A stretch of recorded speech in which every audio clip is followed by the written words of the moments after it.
I've waited a long time to tell my story, and I want to tell it truthfully. I was involved in deceiving millions of taxpayers regarding the potential negative side effects of vaccines. We lied about the scientific findings. The CDC can no longer be trusted to do vaccine safety work. Can't be trusted to be transparent. The CDC can't be trusted to police itself. Just a few thoughts. William W. Thompson, Senior Scientist, U.S. Centers for Disease Control and Prevention.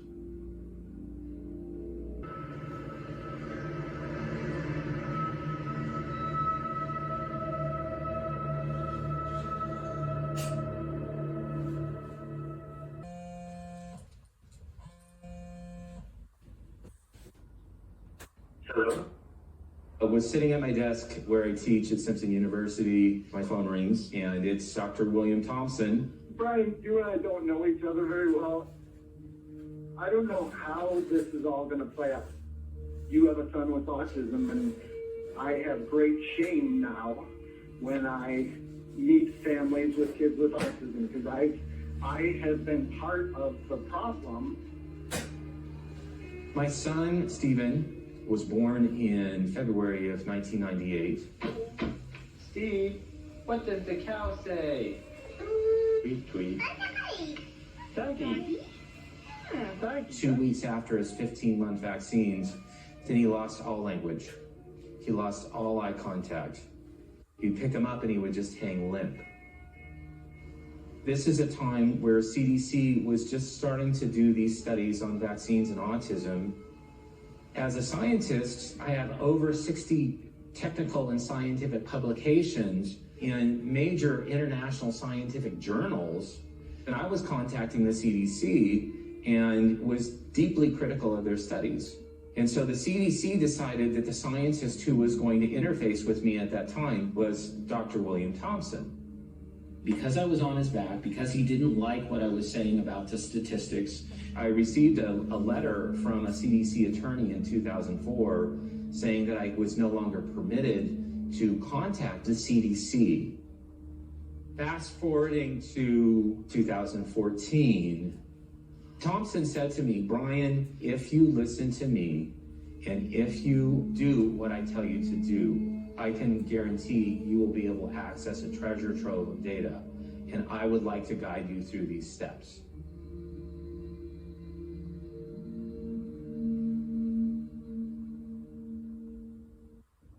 So I want to be a resource. I want to be valuable to you. I want you to have someone in the system. For years, I had been trying to crack this edifice of the CDC and just getting little glimpses of what was not right.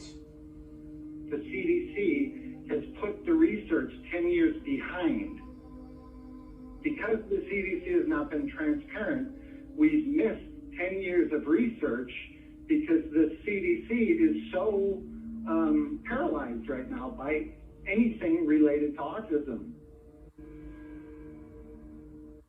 I am a licensed clinical psychologist and a board-certified behavior analyst. In 1978, I want to say the prevalence of autism was about 1 in 15,000 children. It was a very rare disorder. I was working at a clinic at UCLA, which was pretty much the only known center for treating children with autism, and we had maybe 6 to 10 children who we were working with. Somewhere around the early 90s, shortly after I opened CARD, the growth of autism has been so high and so rapid that I've never felt like I could ever catch up anymore. As an investigative medical journalist, I've spent the last 7 years working on one of the best medical talk shows in the world. We know in medicine that there have been many studies proving that vaccines do not cause autism. But the problem I have always had with that is thousands and thousands of parents all telling the same story. My child got a vaccine, usually the MMR vaccine, and then that night or the next day broke out in a fever. And then when they came out of the fever, lost speech, lost the ability to walk, basically regressed into what we know as autism and never came back. Doctors used to be told to listen to the patient. That was the cornerstone of medicine as we know it. But something's changed recently where the patient doesn't know what they're talking about. And these parents, with their story of their children, have just been written off as though they have no idea what's really going on with their child. I have 2 kids. And anyone that has children knows that when we first have babies, we are overly sensitive to every little hiccup, every cough, every sniffle. So to say that a parent was just unaware that their child had issues, and suddenly they realized that 1 year later that, oh, they have autism, that doesn't make sense to me. And so I wanted to look into this story and find out, what is this disconnect between medicine, science, and real parents? I came in and I saw him lying in his cot, listless. He started this uncontrollable shaking. Imagine coming out of a frozen pond. His eyes were doing this and he was shaking like this. And we get to hospital, we rush him in, doctors are coming in and looking at him. And that's when they said, he's had a reaction, he's had a seizure, this is normal, this is common for many, many children who have this vaccination. It's absolutely okay, he's going to be fine. Nobody ever told me that there would be any side effects to any of the vaccinations my children had.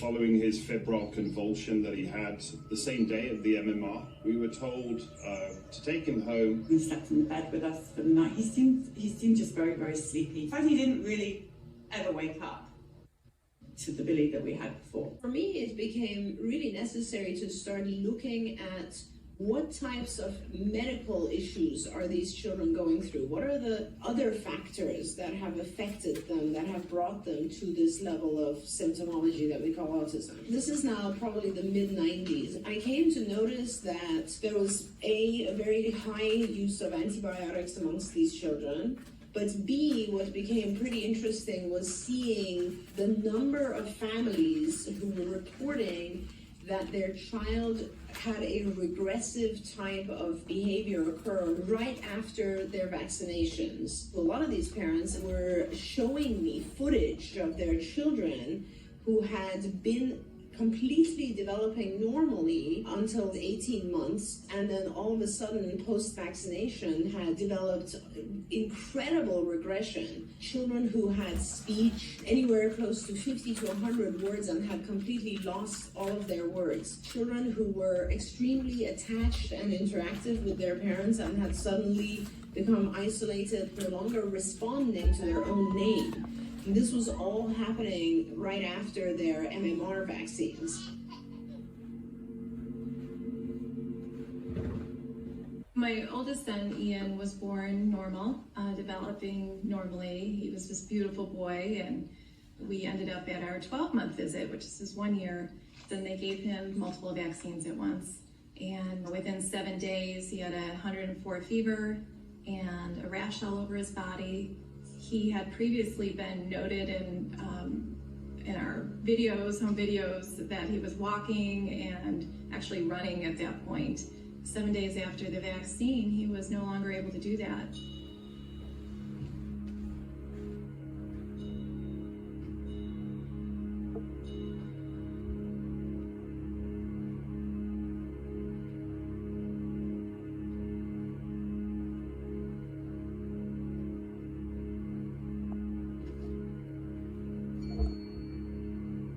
He was falling down. He became a really sick little boy. So the question for those of us investigating autism is age of exposure to MMR a risk for autism? And in order to understand why that might be, you have to understand something of the history of MMR vaccine. In 1987, there was an MMR vaccine that was being used in Canada, produced by SmithKline Beecham. And that vaccine caused meningitis. It was recognized quickly, and that vaccine was withdrawn in Canada. However, in the same month that it was withdrawn in Ontario, it was licensed in the UK. The name was simply changed from Trivirix to Pluzirix. In the UK, it was used for 4 years, and likewise, it caused meningitis and had to be rapidly withdrawn. There was a public outcry, there was an acute loss of confidence by the public in vaccine policymakers, and the vaccine should, at that point, have been destroyed. It wasn't. It was then shipped to developing countries like Brazil, where it was used in a mass vaccination campaign. And there was an epidemic of meningitis, which was entirely predictable. Now, scientists studied that epidemic, and what they found is that the risk for meningitis was associated with age of exposure. The younger you got the MMR vaccine, the greater the risk of meningitis. For people like me investigating autism, the question was, is there a similar risk in autism? Is age of exposure to MMR a risk for autism just as it was for meningitis? We shared with the US Congress and the CDC the hypothesis. The story as told to us, and which we have an obligation to report, is that the majority of children regressed following a period of normal development in the face of MMR vaccination. That does not mean it is the cause of the disease. Probably within 5 or 6 days, the first signs really was this vacancy. He wasn't the same smiley little baby that he was before. He had a blank expression. Then the diarrhea kicked in. His tummy started to get bigger and bigger, bloated, rock hard bloated tummy. He would start to walk on tiptoes. His hair fell out, and this dreadful high-pitched scream, sort of whiny scream developed from him. And then came the head bang, the constant banging against his crib, the constant banging against the floor or a wall or anything that he could find to bang his head on. He would thrash it and thrash it. John and I would lie in bed at night just listening to this thud, thud, thud. Thud. There's nothing. He's now not even noticing his sister who he used to play with. John comes through the front door after work. No recognition that we were his parents or that this child even belonged to us. Nothing. Nothing. Gone.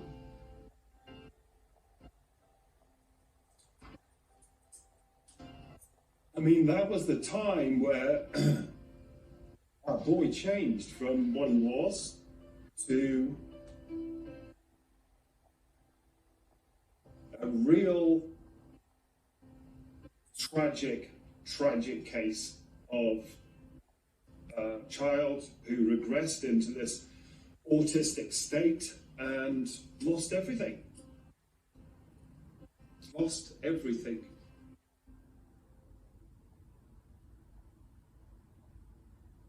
The CDC, the way that they do research studies is very reactionary. They look at something that's creating a press and creating a buzz that could actually lower vaccination rates, and that's what they study. They don't study vaccines proactively. So if Andy had never done his original study, gotten that published in the Lancet, would have never created the uproar that rightfully it should have created, then the CDC would have never studied this. The press conference for the Lancet paper was called by the Dean of the Medical School, who was the chairman of the media committee.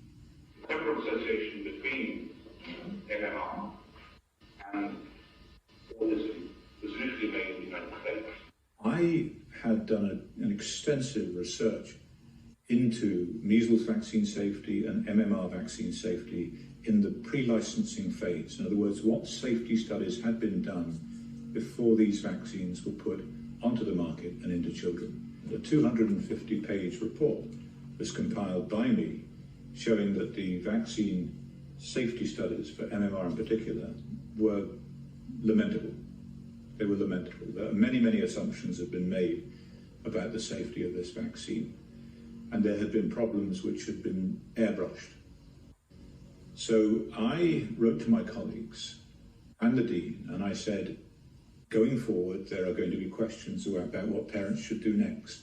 I cannot, in due conscience, support the continued use of the MMR vaccine, having done this research. All I recommended at that press conference was that parents opt for the use of the single vaccines, single measles, single mumps, single rubella, until the issue had been resolved scientifically.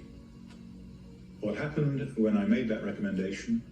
Unilateral decisions were made by the government in the UK to withdraw the importation license for the single vaccines, Merck opting in the US to cease the production of the single vaccines, giving parents no option. I said to a senior representative of the Department of Health, why, if your objective is to protect children against serious infectious disease, why would you take away the option of how parents do that?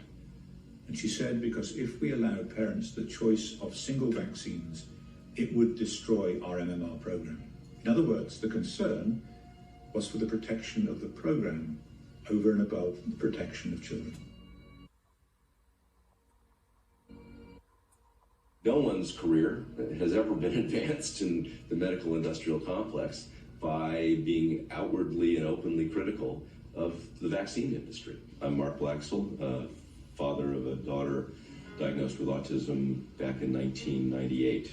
I've written 2 books that have come out of the autism movement, have been projected into autism advocacy ever since. Mikhail was born typical, everything was fine, was developing normally through her first birthday. We had vivid memories of early language, joint attention, lots of play. She was adorable, beautiful, cute.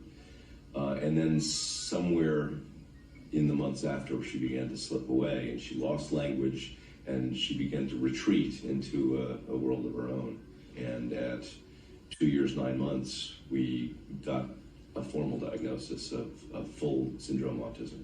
It was a hopeless, pessimistic future that was laid out in front of us. She was going to be disabled for the rest of her life, likely to be non-vocal in an institution, and that the best thing we could do was to accept the inevitable. Part of the story we heard from the Harvard experts was autism was genetic. It was low and relatively constant prevalence. The more I learned, the more clear it was that that whole orthodox view was false, completely false. Revolutions only happen in science when there is an anomaly that the old orthodoxy can't explain. With autism, the anomaly was the explosion in cases, which meant that what people were trying to describe as a genetic, neurologically based condition couldn't be genetic. It could only be environmental. It could only be some set of things that had happened to children. And you had to ask the question, what might it have been? One of my personal training clients was the director of programs for LWT, London Weekend Television. And this guy said, why don't you do a program and people out there, there may be someone out there with this condition. He said this is going to be an unbelievable story. So we've got nothing to lose. Right now, this child is either going to kill himself because he's going to smash his head to pieces, or we are going to go insane because everybody here is miserable. And that program was aired, and we received 250,000 email hits. Computers were kind of new then, the whole internet computer thing. Ours crashed. We'd set up a Billy Tommy website just in case one person might be able to help us. Crashed. The television station's computers crashed. They had never seen anything like this before. The parents had exactly the same story as us. Antibiotics, some with chickenpox, a lot. Vaccine. Bang, the symptoms were all the same. The diarrhea, the constipation, the high pitch, scream, the banging of the head. We've all lived through it. It's the same story. And it was Polly's idea to put all of this stuff together in a magazine called Autism File. Let's all ask the questions and maybe someone can help. These questions from these parents were not being answered by the doctors that they went to see. They came to us out of desperation, and we had 45,000 subscribers within 4 months. When I originally got the MMR autism data, I came up with my own analysis plan, and I stepped through logically and systematically how the data should have been approached. I looked first of all at males versus females. Then I looked at black males The relative risk of them receiving an autism diagnosis was astronomical, and it was highly statistically significant. I really had to scratch my head and say, I know nothing about the MMR vaccine. And so that's when I originally called Andy. Wow. Really? After everything that had happened, everything we'd all been through, everything that the families had suffered for the last 15 years, and the CDC had known all along there was this MMR autism risk. As I started to divulge more of the conversations, then I think it really hit him that this was a major crack in the wall of the CDC. The first thing that Thompson did was to plot a graph of percentage of children vaccinated against age at first MMR vaccination. The children with autism are represented by the pink line, the children without autism by the blue line. Now, if there's no link between early MMR and autism, those two lines should track together, whatever the age at first MMR. Now, they do track together until they get to 15 months. Then they separate, and they continue to separate thereafter. This was their first indication that MMR vaccine was causing autism. And that finding alone rocked Thompson back on his heels. This was a huge issue for Andy.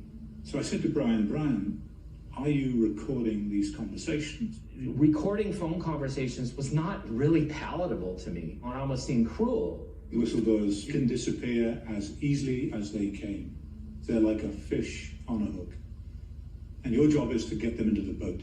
The analysis regarding the African Americans was the 8 on the Richter scale earthquake that just shook through the CDC.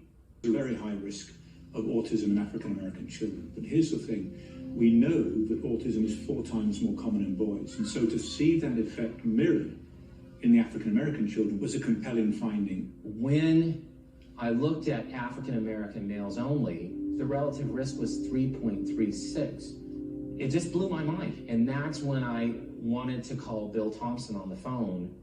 And his statement to me was, oh, you found it. It appears in the final publication is that race in general is downplayed. Of course it is. The CDC's own vaccine schedule, which we are required to adhere to as parents in America, recommends that our children get the MMR between 12 and 18 months. But in this hidden data provided to us by William Thompson, it is clear that for African Americans, this is actually the most dangerous time to deliver the MMR. In order to conceal the effect of the MMR, what they had to do was to reduce the number of children in the study in order to reduce what is referred to as the statistical power. That is, the ability of the study to detect a difference if one genuinely exists. In the analysis plan, they had agreed to use 2 sources of information. The first was the children's school records, and the second was the children's Georgia birth certificate records. So while every child in the study had a school record, only half of the children in the study had a Georgia birth certificate record because the other half had been born in other states. So the analysis plan was explicit. Information on a child's race was to come from their school record.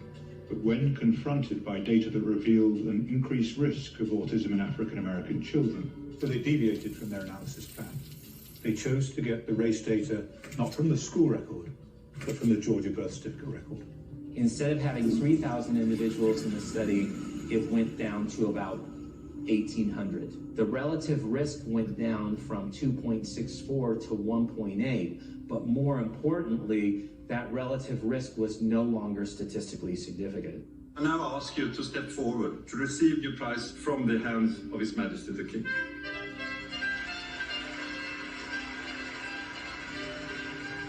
I am Rick Montagnier, MD. I am a virologist by training. I obtained a Nobel Prize for my contribution to the discovery of the AIDS virus. The vaccine-autism interaction is a worldwide problem, not only in this country, in Europe, but also in Asia, even in Africa. The MMR vaccination, in a very early stage of infancy, before the age of 2, was more prominent in Afro-American children, and this was hidden for some time. This fraud, of course, ranks very high to my opinion, in the ethics of medicine and science. CDC in the past has done a very important work on the discovery of AIDS, so I'm very disappointed to see a different situation with CDC and dealing with autism.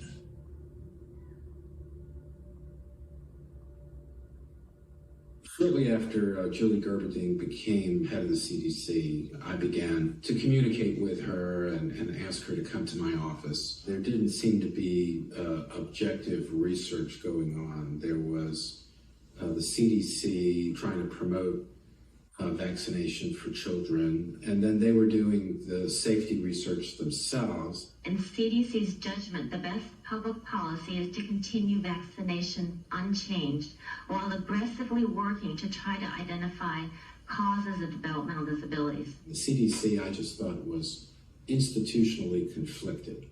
The CDC can't take money directly from pharma, but they can set up a foundation, and the foundation can attract donations from commercial interests, and does. Merck, GlaxoSmithKline, now Pfizer, Sanofi, Aventis have huge multi-billion-dollar vaccine businesses. They're profitable.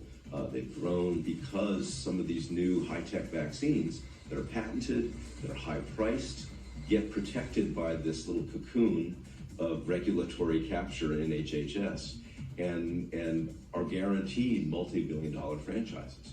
When I was working at Merck, I was a sales rep for Vaxxed. The whole scandal started when it was discovered that Merck had manipulated data and covered up the fact that Vioxx actually caused twice the amount of heart attacks and strokes than the placebo.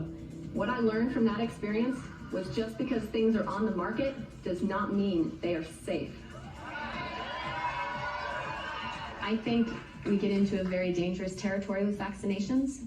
If a drug company gets just one vaccine added to the schedule, they can make upwards of $30 billion in 1 year. It's no secret. I think they've published their intention, which is they want to create an environment of constant vaccination from cradle to grave.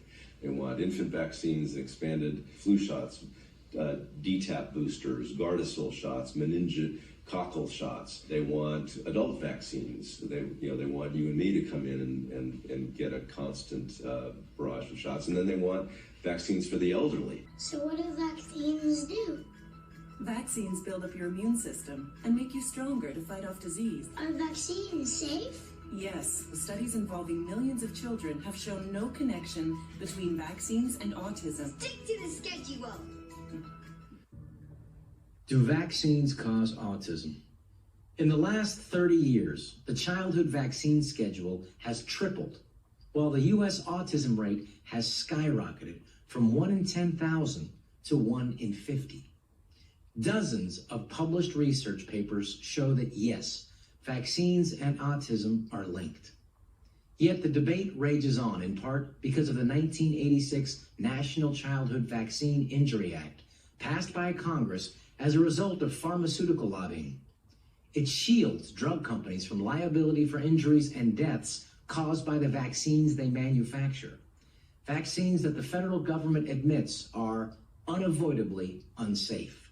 Instead of suing the pharmaceutical company directly, parents are forced to petition the Department of Health and Human Services, and if federal health officials oppose compensation, the case is argued before a special master in the U.S. Claims Court. Many refer to this as vaccine court. Here are some shocking facts about the so-called vaccine court. Pharmaceutical companies do not have to participate in the proceedings at all. Taxpayers pay for all damages. The U.S. Department of Justice acts as the government's lawyer, with taxpayers footing the bill for their defense. Beginning in 2002, there were already thousands of cases accumulating in vaccine court, and the average compensation for an autistic child is in the range of $5 million. So just do the math. The government was facing several $100 billion, possibly $1 trillion in liability. As the autism epidemic grew, they had to develop a fraudulent study that would exonerate MMR to deliberately defeat the cases in vaccine court to avoid paying the chilling dollars. So the thousands of autism petitioners were denied their fair day in court by a corrupt and deliberate obstruction of justice.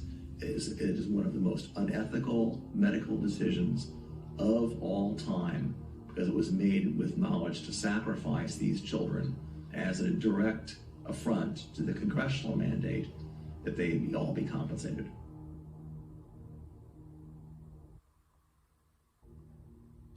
In the fall of last year, I got a call from an inside source who told me that in 2 weeks, there's going to be a whistleblower from the CDC who's going to come out and say that the CDC had committed fraud on the MMR study and that they knew that vaccines were actually causing autism.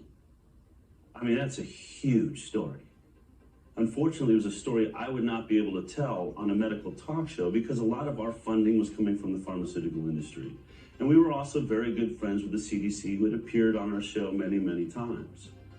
But I knew that once this story broke, 2 weeks later, that the mainstream news media would pick it up. Fox would be on it. CNN would be on it. MSNBC. And we're talking about the biggest medical story in the last decade or two, at least.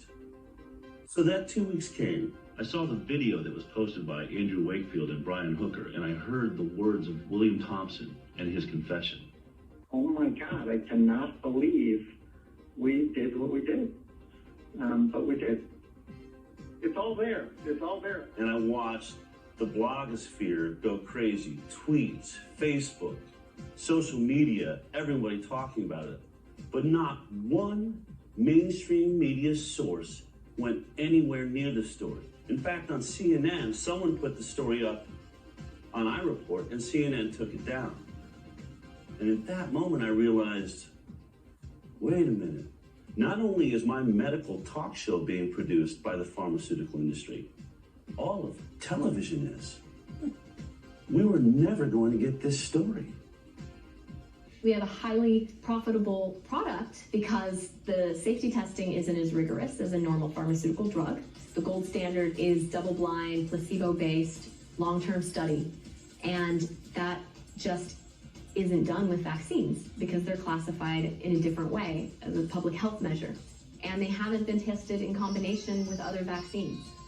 Yet doctors give 6 to 9 doses per visit. It's insane. If pharmaceutical drug was tested like this, it wouldn't be on the market. But because it's a vaccine and the safety testing is less rigorous, our children are being experimented on.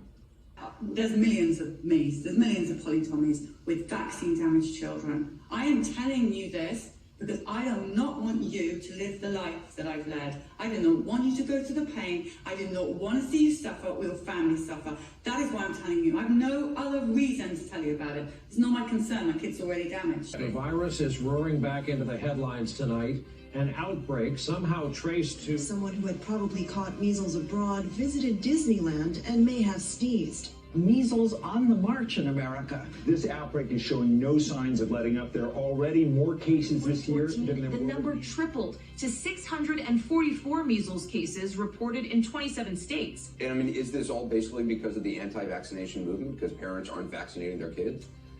Yeah, you know, I think so. A bill that would ban exemptions from childhood vaccines is advancing through the California legislature. We are authoring legislation that will abolish the personal belief exemption. I think you're starting to see why it is that mandates are so important. There has been some inaccurate information circulating about vaccines, mostly stemming from a British study linking vaccines to autism. We still continue to hear that vaccine causes autism, even though that's been debunked. Repeatedly and thoroughly debunked.